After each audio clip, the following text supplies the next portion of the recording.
सैया यार जेडी के फैन बारे हो, सखी सैया यार जेडी के फैन बारे हो, हम पिया यार जेडी के फैन बारे हो।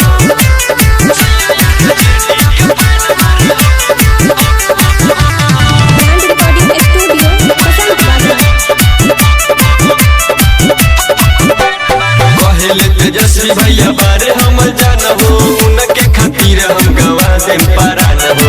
अरे पूरा बिहार में चर्चा बा हो।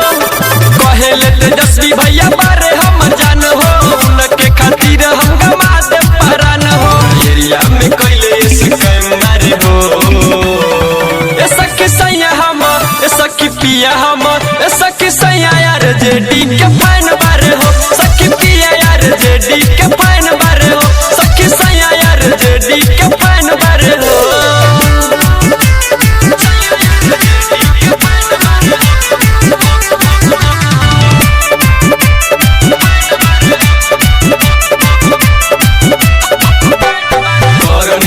भला लुटन के दीवाना, सुत के भागे न खाले ठीक से खाना।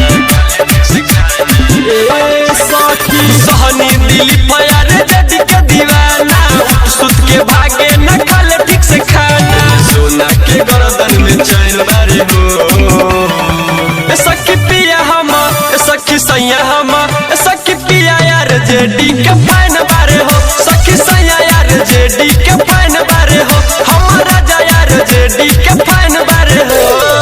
रिकॉर्डिंग स्टूडियो बसंत बाजार।